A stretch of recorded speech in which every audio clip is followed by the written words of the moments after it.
મારું નામ રાઠોડ ધારા છે. હું ધોરણ 8માં અભ્યાસ કરું છું. મારી શાળાનું નામ શ્રી બોર્ણા પ્રાથમિક શાળા છે.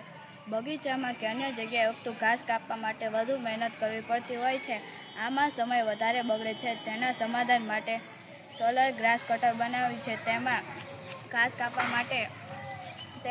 કાપવા માટે બ્લેડની જરૂર પડે છે. તે બ્લેડને યાંત્રિક શક્તિ આપવા માટે ઇલેક્ટ્રિક મોટર, ડીસી અને બેટરીને એક બોક્સમાં સ્થાપિત કરવામાં આવી છે. તે ઇલેક્ટ્રિક મોટર ડીસી ટાઈપની હોય છે. બેટરીને ચાર્જ કરવા માટે સોલર સેલની જરૂર પડે છે. જ્યારે સૂર્યના કિરણો સોલર સેલ ઉપર પડે છે ત્યારે તે સૂર્ય ઉર્જાનું વિદ્યુત ઉર્જામાં રૂપાંતર કરે છે. આ પ્રોજેક્ટ બનાવવા માટે મારે ઘણી મુશ્કેલી પડી હતી. તેથી મેં મારા ટીચરનું અને મારા આચાર્યબેનનું માર્ગદર્શન લઈ તેમની માર્ગદર્શન મેળવી અને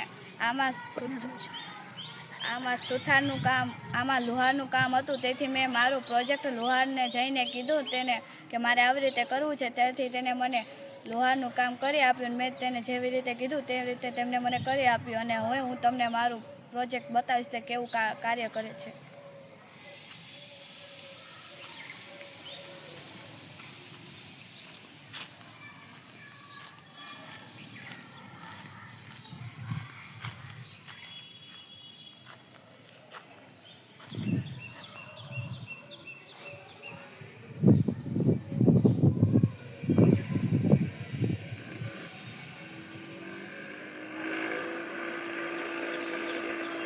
રાખજો થોડી વાર,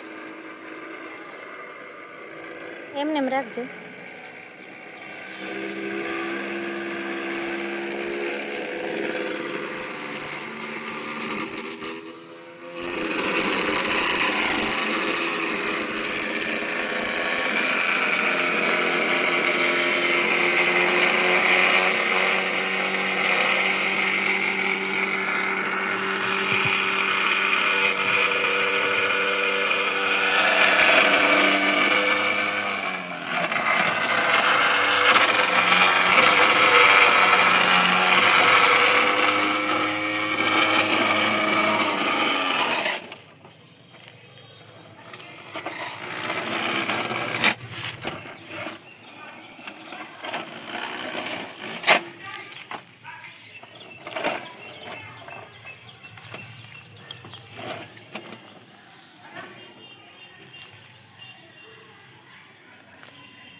આ બાજુ લઈ જાવ.